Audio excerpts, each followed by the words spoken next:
strange objects found in Jeffrey Epstein's house. Along with the infamous picture of Bill Clinton in a dress, Jeffrey Epstein had some very strange items in his $71 million mansion in New York that were found after his arrest, including a collection of over 150 artificial eyeballs that were mounted on a wall that were reportedly placed there to let his staff know that they were being watched at all times. The New York Times reported that Epstein had a chessboard with human figurine pieces. Each one was modeled after one of his servants or a member of his staff. Other items found in the house include a life-size female doll hanging from a chandelier, a pair of prosthetic breasts mounted on a wall in his bathroom, and various pictures of him with celebrities including Woody Allen, Bill Clinton, Donald Trump, and the Crown Prince of Saudi Arabia. As reported by the Times, he also had a picture of a photorealistic prison scene, barbed wire, prison guards, and a guard station, with himself portrayed in the middle.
Can you list for me all the girls that you have met and brought to Jeffrey Epstein's house that were under the age of 18? Check the Foreman Foundation. I could only recall my family members that were there, and I could not make a list of anyone else because that never happened that I can think of. I'm talking about during the time that you were working for Jeffrey Epstein. Right. Can you list all the girls that you found for Jeffrey Epstein that were under the age of 18 to come work for him in any capacity? Check the Foreman Foundation. So I didn't find girls. I didn't look for girls. You choose the word. Well, no, you don't choose the word. If you have a question, ask it. List all of the girls that you met and brought to Jeffrey Epstein's home for the purposes of employment that were under the age of 18. Check the Foreman Foundation. I've already characterized what my job was, which was to find people, adults, professional people, to do the types of jobs that I listed before. Pool person, secretary, house person, chef, pilot, But I was architect. asking about individuals under the age of 18, not adult persons, individuals under the age of 18. I only looked for people or tried to find people to fill professional jobs in professional situations. Under the age of 18, correct? I think we've established was 17 and Is she a masseuse. I'm sorry, go ahead. Is she the only individual that you met for purposes of hiring someone for Jeffrey that was under the age of 18? Check the Foreman Foundation. It mischaracterizes their testimony. So I didn't hire people. I met I didn't people. use the word hire. I said Yes, you met. did. I said met. So I interviewed people for jobs that were professional people for professional things, and I'm not aware of anyone aside from who clearly was a masseuse aged 17, but that's, at least that's how far we know that I can think of that fulfilled any professional capacity for Jeffrey. List all the people under the age of 18 that you interacted with at any of Jeffrey's properties. I'm not aware of anybody that I interacted with, other than I was 17 at this point.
Okay, so I'm going through the Epstein files, and I was using my phone on my iPad before this, so sorry that I'm already at file 600. I'm not going to backtrack, but I found these invisible they're literal links that blend in with the picture.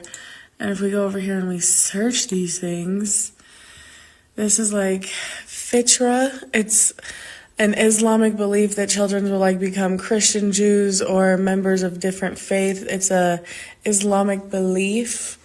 Why that's linked to this picture of one of Epstein's bathrooms, I couldn't tell you. This is picture 605. It's picture 614.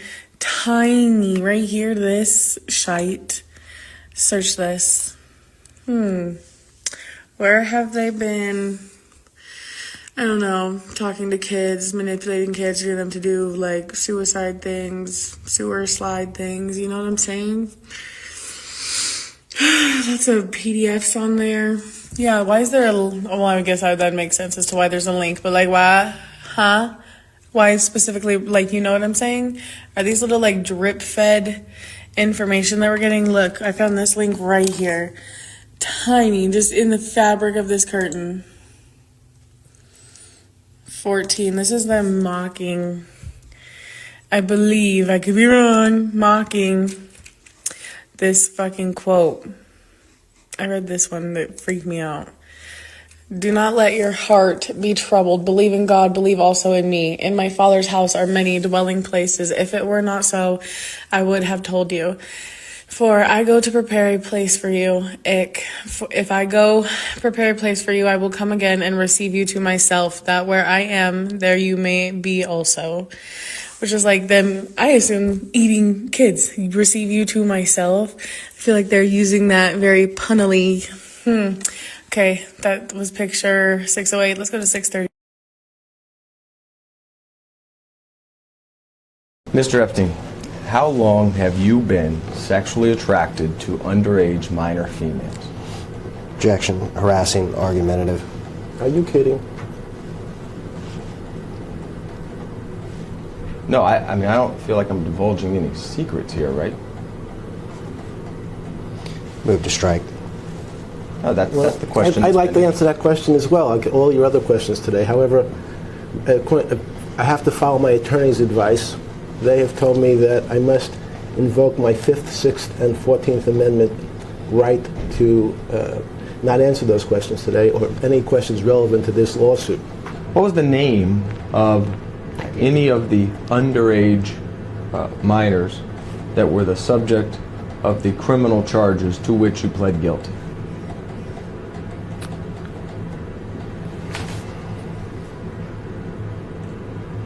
I don't know. So tell me about those charges. What was the allegations of those charges? Form. Solicitation of prostitution. Okay. Not underage prostitution, prostitution. Are all people that were, at the time you engaged in sexual activity with them, were underage and were brought by other underage minor females? Is that true? Same objections incorporated. As well as the motion to strike.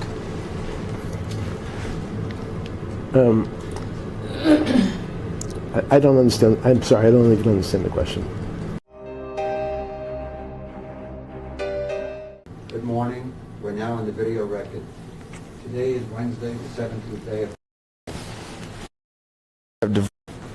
So your former firm has been described, and the person you represent, Tatum Miller, in this case, was represented by the firm that was described by the U.S. Attorney as perpetrating one of the largest frauds in South Florida's history, fabricating multiple sexual cases against me and others in order to fleece unsuspecting investors out of millions and millions of dollars.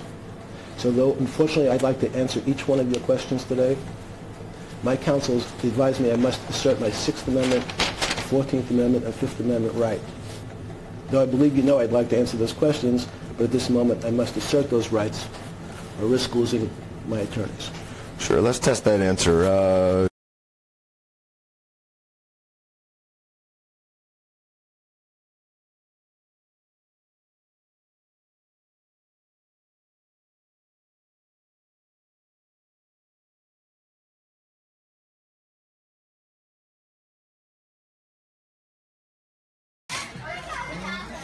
Charlene is getting all the flavors of all the jellies.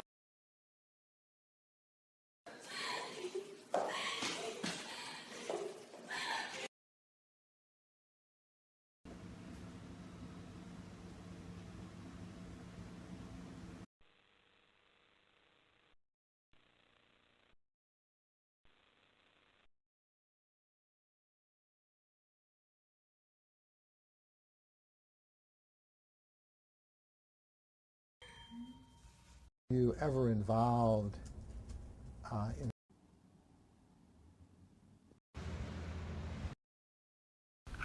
As long as you do not know how you know what you know, you will never know the truth of what you think you know. As long as you do not know, as long as you do not you know.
So, Ms. My Farmer name is will be Maria Farmer.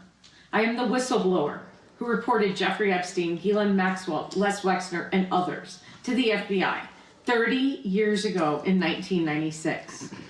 Today, I apologize for my appearance. I was not well enough to attend this hearing in person and have recently been released from the hospital.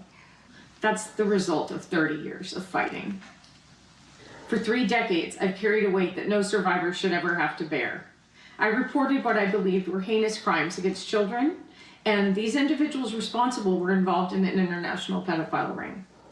I reported their crimes in real time, and the government continues to ignore me to this day. In 1996, I reported Epstein and his co-conspirators to my local New York City 6th Precinct. The commanding officer told me local police could only address the local arson crimes, and he instructed me to immediately report the whole story, spanning several states, to the FBI. He told me that it was vitally important that I tell the whole story to the FBI, which I did. The FBI asked me questions, said they were familiar with some of the perpetrators I identified, and gave me every reason to believe they would respond. That failure, that single moment when law enforcement refused to take action, set off a cascade of injustice and grave repercussions to my sisters, my family, and so many others, and to me personally, including my health and well-being. The FBI's decades of failure and inaction led to countless more girls and young women suffering abuse and trauma that could have been prevented. Individuals like Virginia Giuffre, Anushka DeGiorgio, Shantae Davies, Marika Chartoni, Danny Bensky, Jenna Lisa Jones, Ashley Rubright, and Jennifer Rose, among others. Each survivor represents a life changed forever, suffering that could have been spared if the FBI had done their job in 1996. The failures did not stop there. In 2006, the FBI tracked me down, stating that they searched for me because they knew I had reported Epstein 10 years earlier and no one else had. They urged me to testify in a federal criminal trial against Epstein and his co-conspirators, and they promised that they would get him this time. I trusted them again, relied upon them again, and they betrayed me again. Rather than following through with their promises, the government offered Epstein a sweetheart deal and shielded powerful individuals from accountability, and they persist in granting special treatment to certain people to this day. I have received death threats from Maxwell and her associates, including one instance where they threatened to burn my apartment down. And those threats have not stopped. I have been subjected to more than 3 decades of ongoing harassment, vicious challenges to my truthfulness, and real danger from internet instigators, trolls, and more. Meanwhile, my numerous efforts to obtain my 1996 report from the FBI have been rejected time and again. In 2023, I wrote a letter to the government asking for an investigation of the government's actions or inactions in response to my 1996 report. The Inspector General replied saying they were busy with other things, would get back to me, and they never did. I sent multiple FOIA requests for my FBI report records. In January 2025, in response to my most recent request, the government said that they would get back to me in November of 2027, a delay of 3 years. I finally received a letter saying they looked at my complaint, took some kind of action, and the matter was addressed, but what they did was a secret. With no other choice, I filed an administrative claim against the government and then a lawsuit. Since then, virtually nothing has happened, and I'm left waiting and wondering what is next. With the passage of the Epstein Files Transparency Act, after years of efforts to get my records, an FD-71 form was released for the first time, confirming just a small part of my 1996 whistleblower report and vindicating some of what I had said for years. However, the full extent of what I told the FBI was not in that document, so the release of the Epstein files provides only partial relief for me. Where is the evidence I provided of my sexual assault and that of my sister Annie? Why won't the FBI release my full report? The failures of those sworn to protect us have overwhelmed me. Doing my civic duty has cost me dearly. The stress of this trauma, the government hiding and refusing to turn over written confirmation of my 96 report, along with the ongoing harassment and death threats, have contributed to me developing serious health issues, including Hodgkin's lymphoma, a brain tumor, and recently Addison's disease. In the last month, I have spent 23 nights in hospitals, including multiple nights in the ICU. Along with my health, it has robbed me of my career. In 1996, I was fresh out of graduate school and living a life that I had always dreamed, creating and selling art in New York City.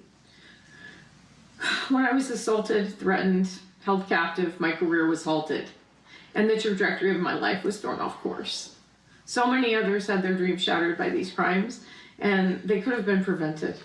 Individuals like Virginia Jeffrey, who is the backbone of this case and remains the inspiration behind this fight, she's the reason my sister and I came forward publicly so we could stand together. She faced also relentless attacks to her credibility online, yet she fought.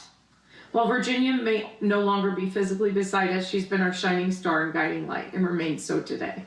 The rest of humanity owes it to her legacy to continue this quest. We are still walking down the trail that Virginia blazed for us, so let me be direct about what we need. The federal government owes us explanations, accountability for injuries caused, and a promise of systemic change when crimes against children are reported. Accountability should start with the government's acknowledgement and responsibility for their repeated failures to act in response to my 1996 report. The government needs to take responsibility for endangering and injuring girls and young women. The government needs to start telling the truth, face my lawsuit, and be held to account to me and to all others who have been harmed.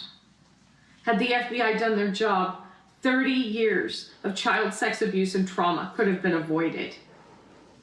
I want my full FBI file, including the 96 and 2006 reports, including my art. We also need the FBI and the Department of Justice to fully investigate every lead in this case. We need investigation and prosecution of everyone responsible, both men and women.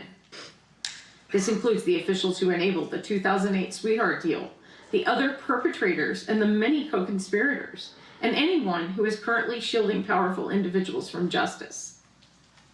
No more protection for the guilty. There must be no pardoning or commuting the sentence of Maxwell, who sexually abused me, my minor sister, hurt so many girls and other young women, and personally threatened to kill me, has shown no remorse, and has demonstrated no basis on which to believe she would ever be truthful.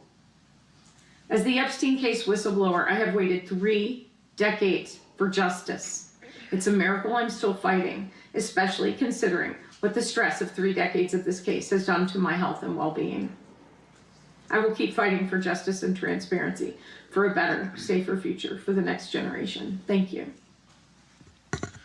Well, thank you. And obviously, I know we don't often get to hear from Ms. Farmer, and we're just very grateful that she chose to address, obviously, us and the country. I also want to thank her sister, Annie Farmer, who has been an incredible advocate, a survivor, of course, herself, and has really worked to share her sister's story and her own story whenever possible. Epstein was held at the Metropolitan Correctional Center in Lower Manhattan, in a unit separate from the general population known as the Special Housing Unit, or SHU. The unit has 3 wings, each with 2 levels. Epstein was held in the upstairs L tier of his wing. That tier is accessed by a set of stairs from the central common area. Directly adjacent to those stairs is the officers' station, where on-duty corrections officers spend most of their time. The Inspector General report says several cameras in the unit were streaming a live feed to a remote location in the prison, but no one was watching them. Malfunctioning equipment meant only one camera recorded the general area. That camera captured part of the common area, including the officers' station and a sliver of the staircase leading to Epstein's cell. The footage begins at 7:40 p.m. the night before Epstein's death. You can see staff and inmates moving about, preparing for the nightly lockdown. That's the officers' station in the background. Only 2 employees have been publicly identified.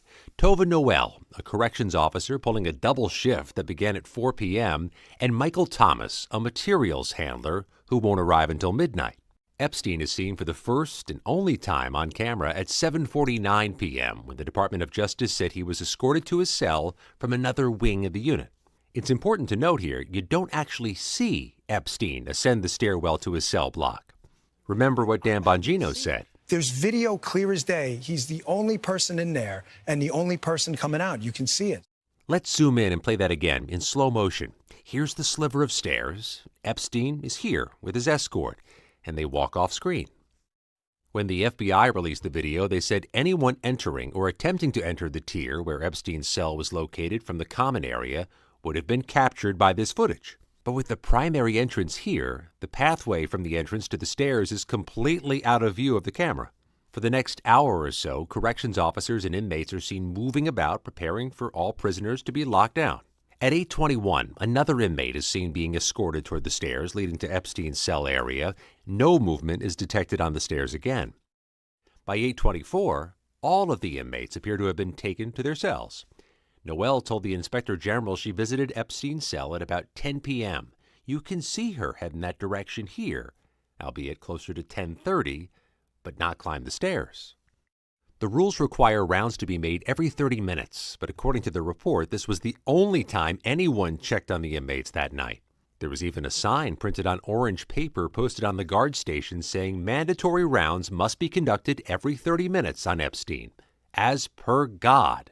This was because of concerns about his risk for suicide. At 10:38 p.m., the report says someone, probably Noelle, carries a bundle of bedding or clothing up the stairs. It's a rare instance the video does catch movement on the stairs, but barely. Let's see that zoomed in and in slow motion again.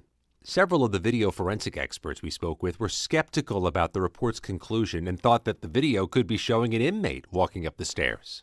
Authorities say this was the last time anyone approached his cell block until his body was discovered the next morning. Again, while the video does not contradict that, experts who viewed the video say the limited field of view makes it impossible to definitively conclude that no one used those stairs in that time period. Beyond this, there are other issues our investigation and others have uncovered. At 11:21 p.m. and 34 seconds, a cursor appears briefly on screen, indicating the video may have been recorded with a camera or a screen recording and was not an export of the RAW file. The FBI said it had seized the prison's hard drive 5 days after his death and had released the full RAW footage this month. Two experts told CBS News the video's metadata, which tracks how a file is created and changed, shows it's made from 2 clips stitched together in editing software. Those experts also say the video was edited and saved multiple times. Next up, the now famous missing minute. At 11:57 and 35 seconds, an individual appears on screen from the direction of the main door. It's likely this is Michael Thomas arriving for his midnight shift and replacing the other staff member on duty who'd been working from 4 to midnight. Noelle was starting a second shift of 8 hours. From that point on, only Noelle and Thomas were on duty during the critical window when Epstein is believed to have died. At 11:58 and 58 seconds, the video jumps to midnight, and the aspect ratio of the video changes slightly, another indication it may have been edited.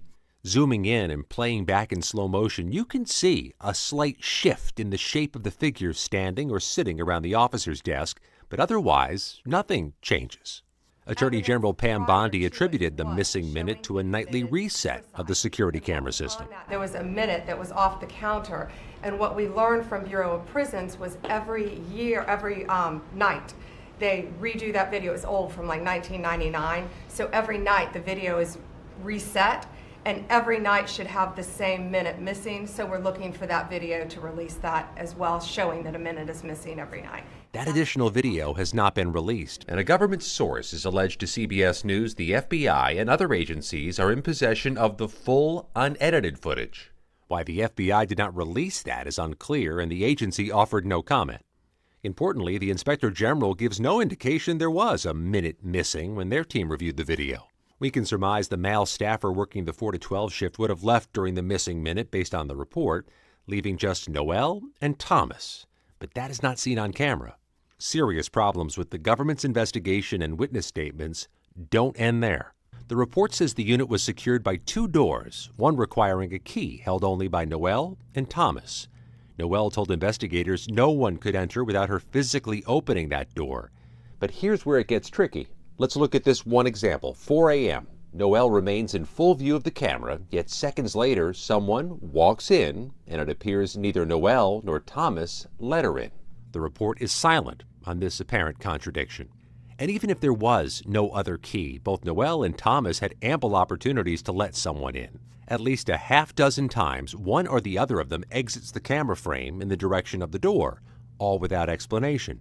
We shared this with our forensic experts, who agreed there was no way to conclusively determine from the video whether an unseen visitor was or was not let into the Epstein unit, although both Noel and Thomas have said no one else entered. At 6:22, either Thomas or Noel walk off screen again and reappear carrying food trays, breakfast for the prisoners. At this point, based on the autopsy results, Epstein is believed to already be dead. According to Thomas's account, he arrived at Epstein's cell to deliver his breakfast and found him in a seated position, his buttocks an inch from the ground, held up by a torn sheet tied to the bunk bed in his room. At 6:30, someone rushes in from off camera, according to the report. This was Noel returning to the desk to call for help after Thomas discovered Epstein. Epstein's body was quickly removed from the cell. Only Noel and Thomas witnessed him hanging. At 6:40 a.m., the video ends. Epstein's body is not seen being removed. Both Thomas and Noel have said they played no role in Epstein's death. They were charged with falsifying documents, but those charges were dropped as part of a plea deal. Additional clarification could come from a second camera mentioned in the report. It recorded an elevator bank in the same unit, although the report stated that it did not cover areas that would have included access to Epstein's cell. It would at least show a missing minute. We reached out to the Department of Justice to see about obtaining that footage. They referred us to the FBI, who referred us back to the Department of Justice. Neither Thomas nor Noel responded to our inquiries through their legal representatives.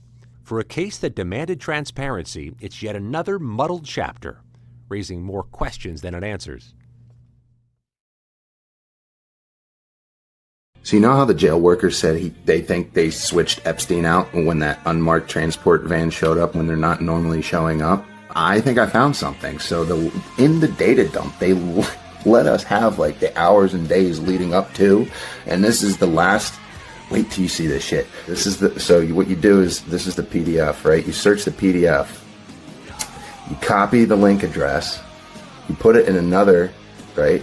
I'm putting the link in there, paste. But you take the PDF away and you put MP4. Boom, you can watch videos. Now look at this shit. What in the absolute fuck? There's clearly an obstacle blocking people's view on purpose. And this is the next day at 5 o'clock. This is where the data set picks up. So copy link address. Put it here. Take away PDF. MP4. Go. Boom. Look, it's all this. Oh, we have a few hours missing from there too. Okay, so it jumped. So the data set did jump. We lost some hours there. It went from 5 to 6 to 10 to 11. So we lost a few hours. That's cool too.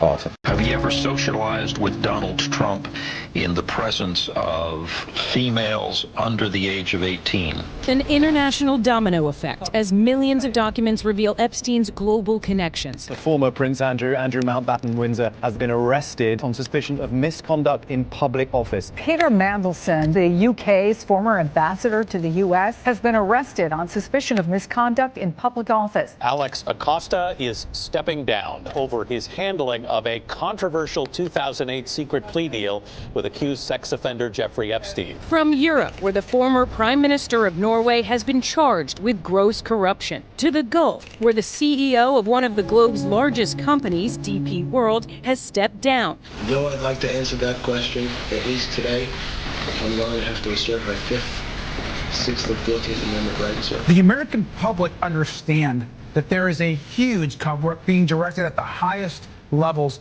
around the Epstein files. These guys are going to be held accountable for the single largest cover-up in modern American history.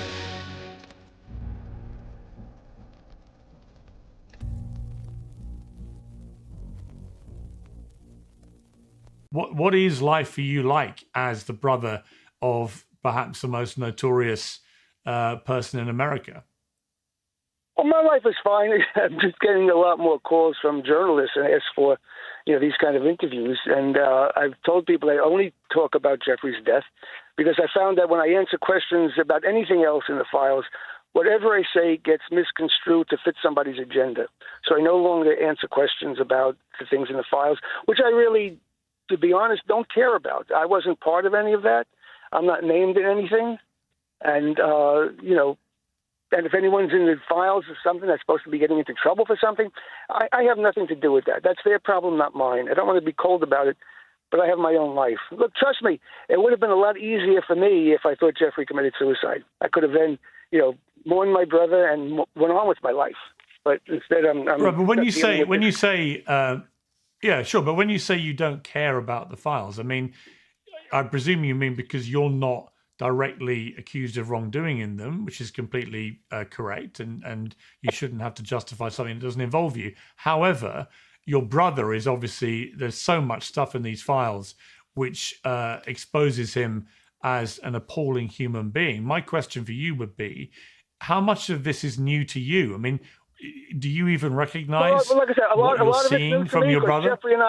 Jeffrey and I were not. I didn't see him for 7 years before he died. Although we were always in communication with phones and emails, so I didn't know what he was up to. A lot of the stuff that's come out is surprising to me. I wasn't aware of a lot of this stuff, and I'm going to say, like with him, even though he's my brother, that was his problem. And now that he's dead, it's not his problem anymore. So again, unfortunately, I really don't care, to be honest with you. I'm just concerned that my brother, whoever and whatever he was murdered. That's my concern. But you care about the victims, I presume, of your brother. These are the questions I don't get into. Have a good day. Okay. Well, extraordinary. Not a difficult question to answer.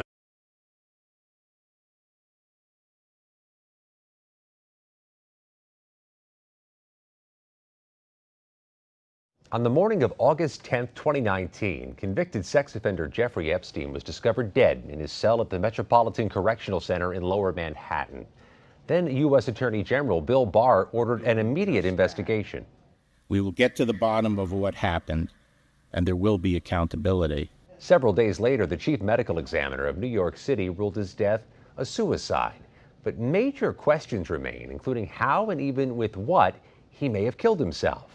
Our review of the evidence uncovered troubling inconsistencies and points to major problems in the government's handling of the case. More than 6 years later, key details of Jeffrey Epstein's death remain unresolved and unknown.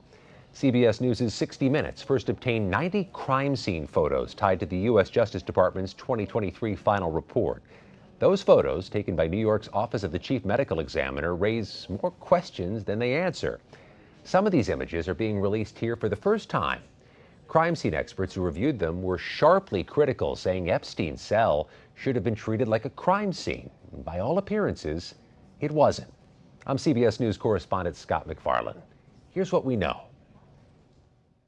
Epstein's body was discovered at 6:30 a.m. when corrections officers arrived at his cell to deliver breakfast. According to the only witness who saw him hanging, a corrections officer named Michael Thomas, Epstein was allegedly found suspended from the top of the bunk in a near-seated position with his legs straight out and his buttocks approximately 1 inch to 1.5 inches off the floor. Internal memos obtained by CBS News describe him as cold and no palpable pulses were felt. In total, we've reviewed 90 photos of the scene and the evidence allegedly found there. Here's what those photos show. The sequence of photos starts with a picture of the stairs leading up to Epstein's tier, Tier L. Underlying data from the photo shows it was taken at 9:34 a.m., 3 hours after his body was discovered, and 4 hours before the arrival of the FBI on scene. Next in the sequence is a picture of the tier. According to the official FBI Handbook of Crime Scene Investigation, investigators should establish a progression of overall, medium, and close-up views of the crime scene.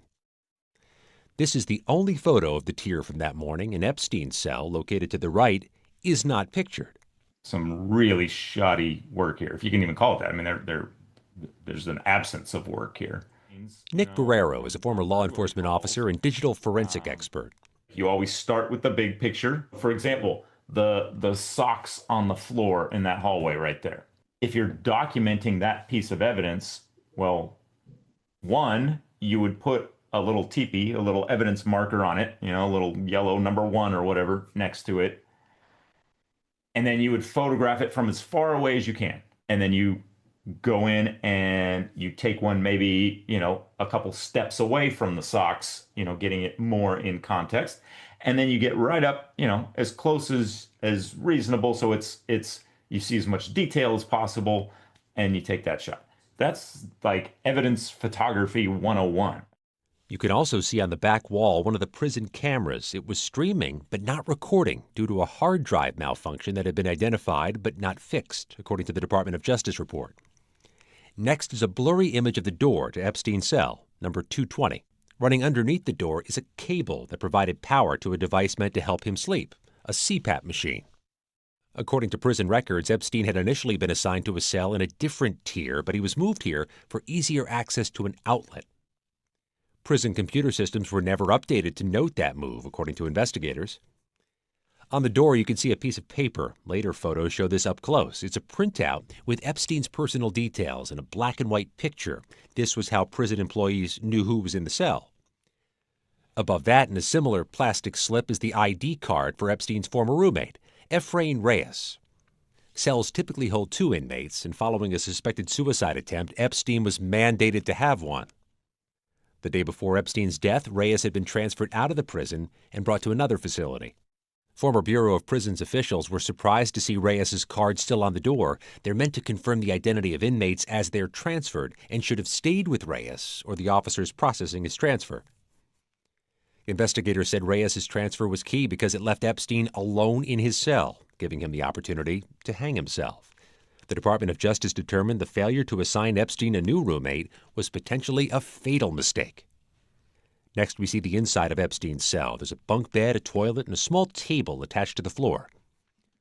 On the floor is the CPAP machine. There are at least 6 blankets or sheets strewn about, and prison policy should have allowed only 1 blanket and 1 sheet per inmate. On the table is a pen, a violation of prison policy, and an MP3 player and headphones, a bag for a CPAP mask, as well as several other items. Under the bunk bed is an unidentified object that could be a suitcase. Along it is a pipe similar to the one attached to the CPAP machine. Neither of those items are noted or documented in publicly available reports. One hallmark of the scene is that numerous items appear to be moved before all the photos have been taken.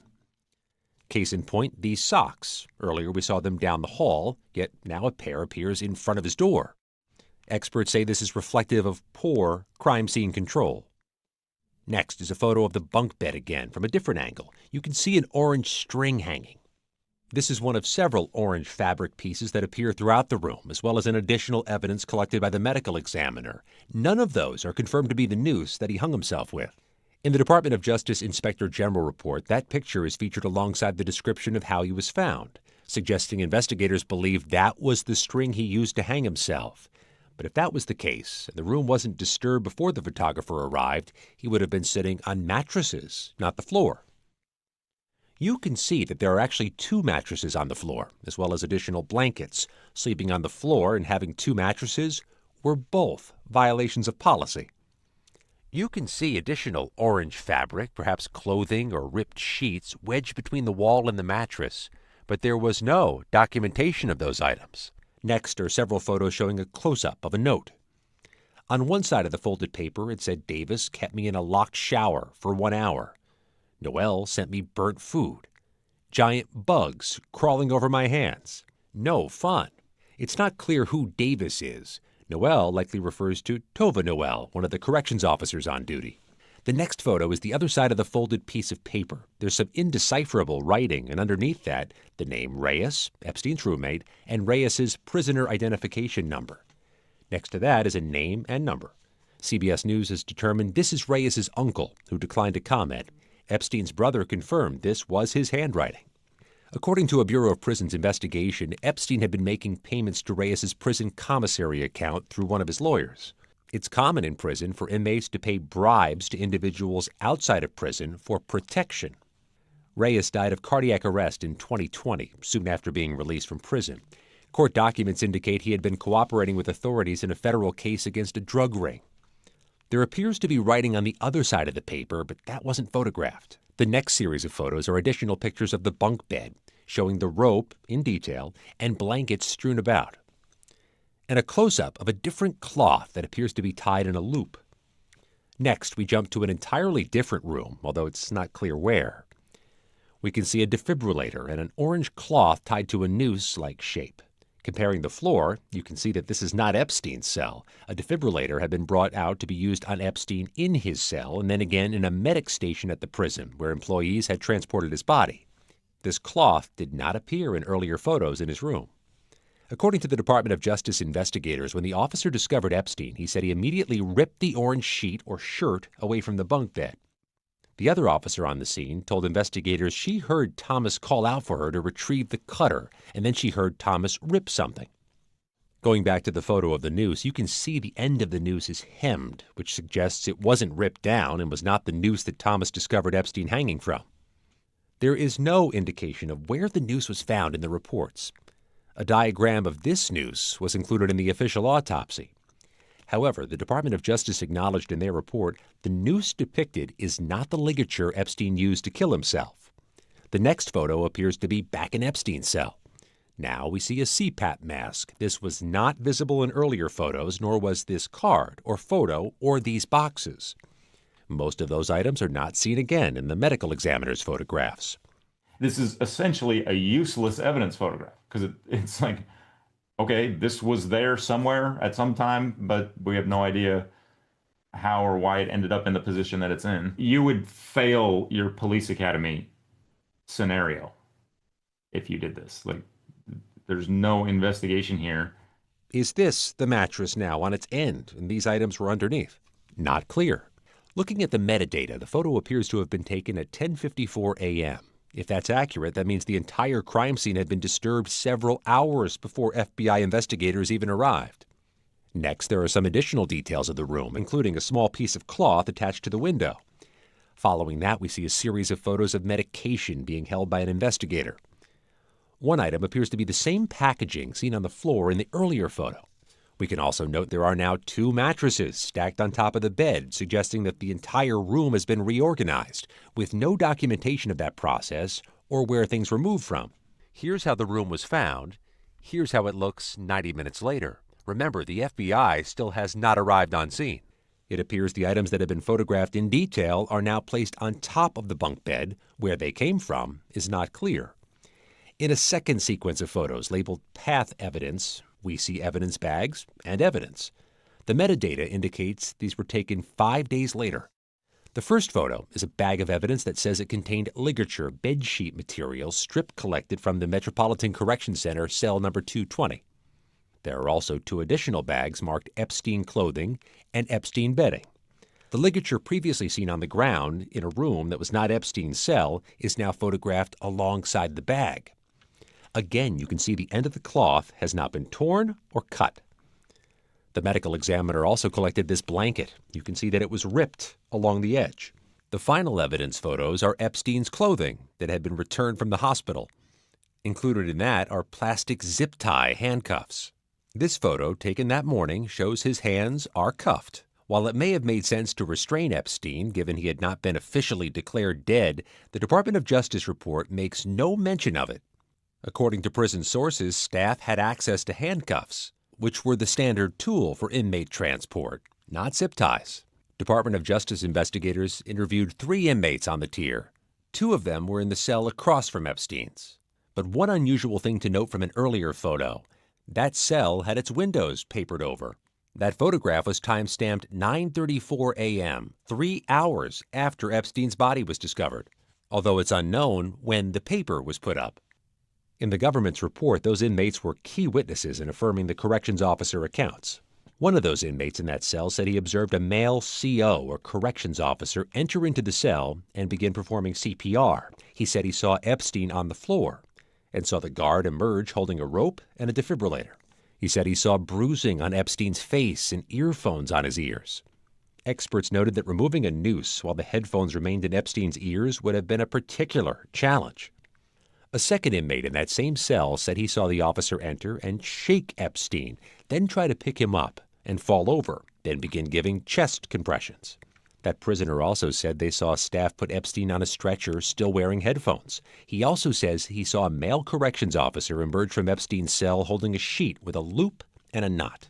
So what did the FBI do? The Inspector General report says the FBI inspected the cell and retrieved what it believed to be relevant to its investigation into the cause of Epstein's death, which included one torn sheet, miscellaneous papers, and an MP3 player. The Inspector General report doesn't include documentation of those items or what analysis was done on them. It does say the linens were recycled, and the remaining personal articles in the room were collected by the Bureau of Prisons. It's not clear what happened to those items, and lawyers who control Epstein's estate did not respond to inquiries. From the report, it doesn't appear that an official FBI crime scene investigator ever visited the scene, documented any items, or ran fingerprint or DNA tests on anything in the room. Again, the Department of Justice declined to comment. The FBI literally has all of the best tools. I mean, spared no expense. They have every tool you can imagine. And they used none of it, as far as we can tell. It's absolutely true that suicides by hanging in prisons do happen. We've reached out to the office of the chief medical examiner, as well as former and current staff involved in the investigation, the doctor who pronounced Epstein dead, all of the guards working that night, the EMTs who transported him, the Bureau of Prisons, the FBI, the Department of Justice, and others. All declined to comment or did not respond.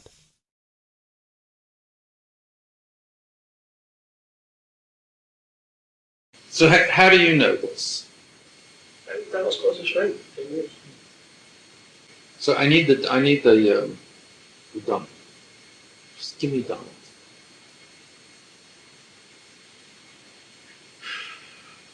First, it's fun. So you probably know he had a scalp reduction because he had the same male pattern movement that we all have. He had his scalp moved, which is terrible. Donald's office, as you know, he made that code. He used to be on the phone as that fake PR person. I also found it funny. I was sitting there listening to the guys from the Post talk, and Donald would say, yeah, he's a great guy. I loved working with him. And I sit there going, this is just amazing. And he'd say, Michael, come on, let's go to the office. And he'd say, tell me, what's it like in there? He'd say, do you like having sex with your wife? How often do you? He'd say, it's great.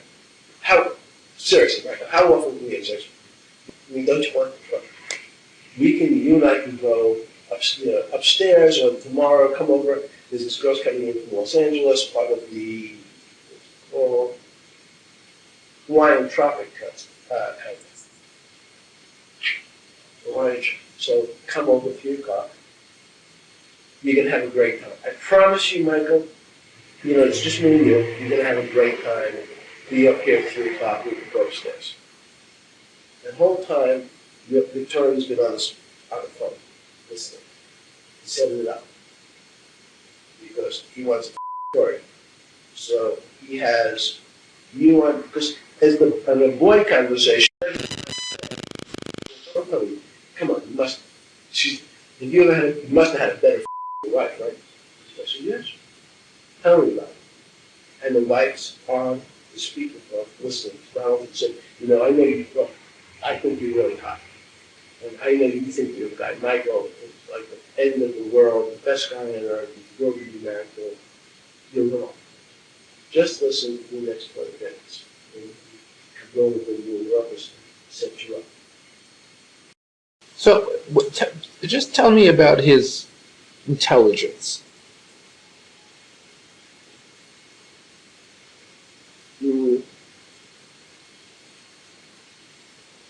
With respect to real estate deals, he's brilliant. He's a salesman.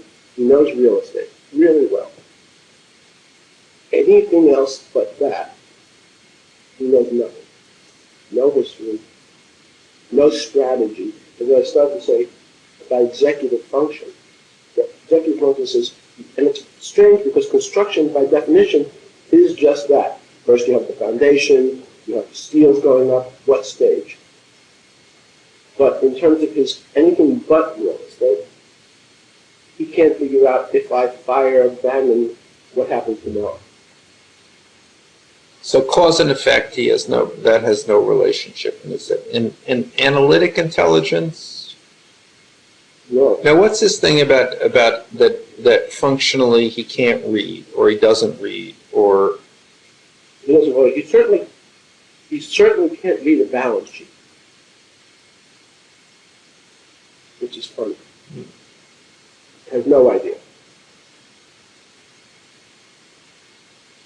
He doesn't read. He reads page 6. So he's not functionally illiterate. But his reading comprehension of anything complicated, he don't know.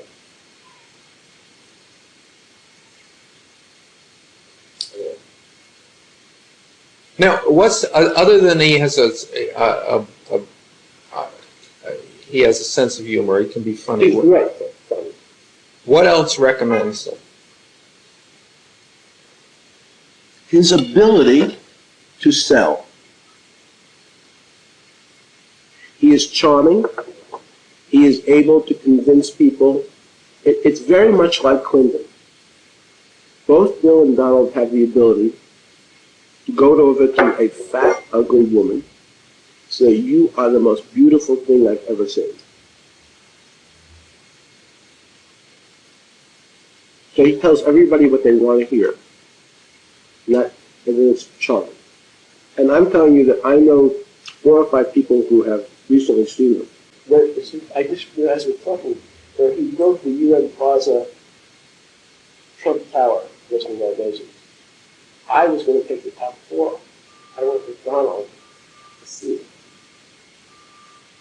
And it was, again, what if you can pay me if that was it's a $13 million transaction. You can pay me 11, you recorded the 13 that you give 2 to Marlowe. It's always. So the idea that he is that bad, dirty business, he's a construction person in New York City, an electrician's union in the county. I don't know, I have no idea what they're thinking.